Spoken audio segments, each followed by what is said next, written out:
So, you want to write a novel? Well, you've come to the right place.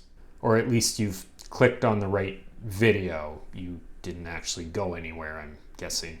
Writing is one of the most meaningful and fulfilling pastimes you can have. Although folks have been writing stories for millennia, every new writer still brings a valuable perspective that hasn't been seen before.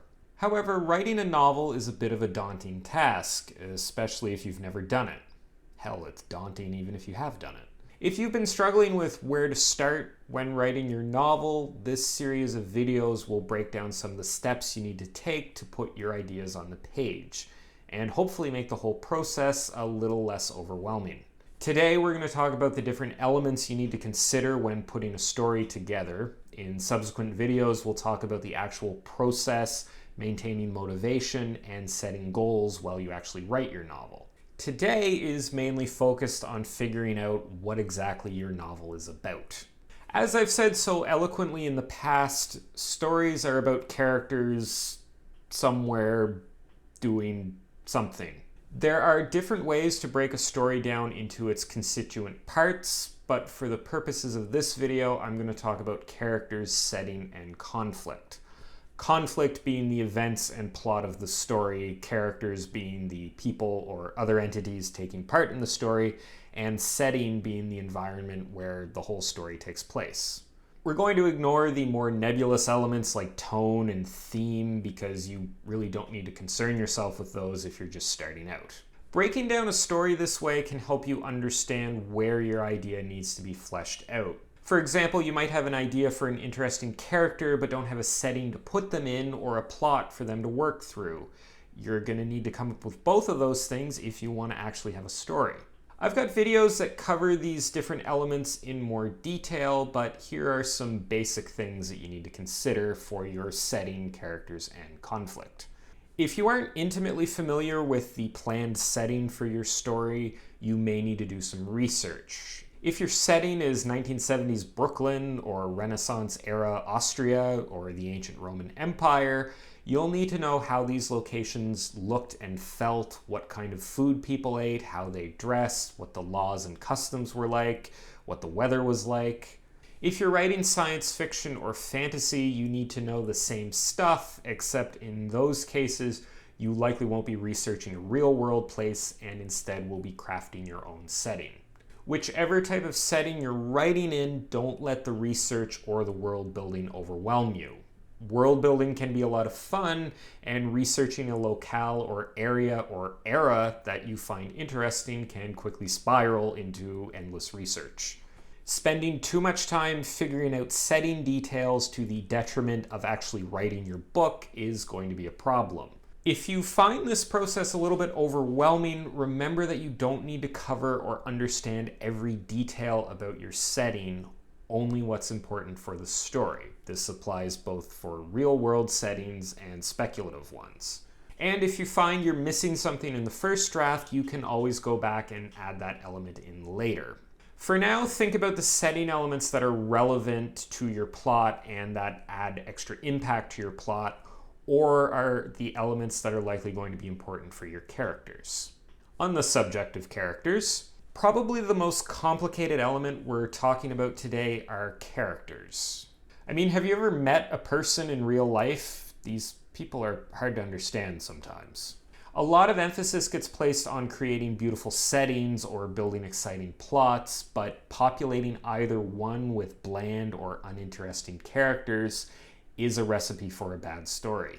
There's a lot that goes into creating a believable, likable character that a reader is going to want to stick with for an entire novel, but there are a few areas that will get you most of the way to creating a character that will serve you well. The most crucial element of a character, in my opinion at least, is their motivation. This is the driving force behind everything they do. It's the sum total of that character's experience and values that compels them to action. Motivation is a separate item from a goal. A goal is a concrete, achievable item that derives out of a character's motivation. The motivation is the reason they see any value in pursuing that particular goal. For example, your grizzled detective character might have a goal of convicting a serial killer. That's a tangible accomplishment and would be considered a goal. The underlying motivation behind that goal might be to maintain law and justice or protect their family and community from this deranged lunatic. Without proper motivations, the character's actions will seem stilted. It will seem like they are just acting to make the plot happen. Motivations give characters an inherent connection to the plot, making the story feel more real and organic. Well-motivated characters often undergo change throughout the course of the story. This change is usually referred to as the character arc and represents something that the character learns or a new perspective on life that they develop over the course of the story. They might need to learn to become part of a team. They might need to overcome regret or fear. They might need to become incredibly skilled at something exciting. Having a character that changes over the course of a plot and needs to change in order to resolve the main conflict of the plot is one of the most engaging parts of storytelling, at least in my opinion. Now, it's important to mention that not every character needs to change. Side characters or characters who don't have a huge role to play in the plot usually don't go through character arcs. You can also have main characters who don't go through character arcs. They don't change throughout the course of the story. These are referred to as iconic or static characters. These types of characters, when they're in a leading role, tend to populate stories that focus more on the plot rather than the characters. Speaking of plot, characters and setting usually don't make a story until you have a plot, and plots are centered mainly around conflict. There are thousands of different ways to arrange a story and many different places that you can derive conflict from. Stories usually begin with the characters going about their lives in a familiar way. This is called the status quo. Shortly after introducing the status quo, something happens that disrupts it and sets the events of the story in motion. This is called the inciting incident. This might involve the characters leaving their familiar status quo environment for a different environment, or involve some major change happening to the status quo environment. Following the inciting incident, the characters are faced with the main conflict of the story, which they work to resolve towards the end at the resolution of the story. Now, not every story follows this type of format, but thinking about things like the lives of your characters before the story starts, what the main conflicts they need to deal with are, and what events set that conflict in motion will help you figure out where your plot needs to go and what your characters need to be doing.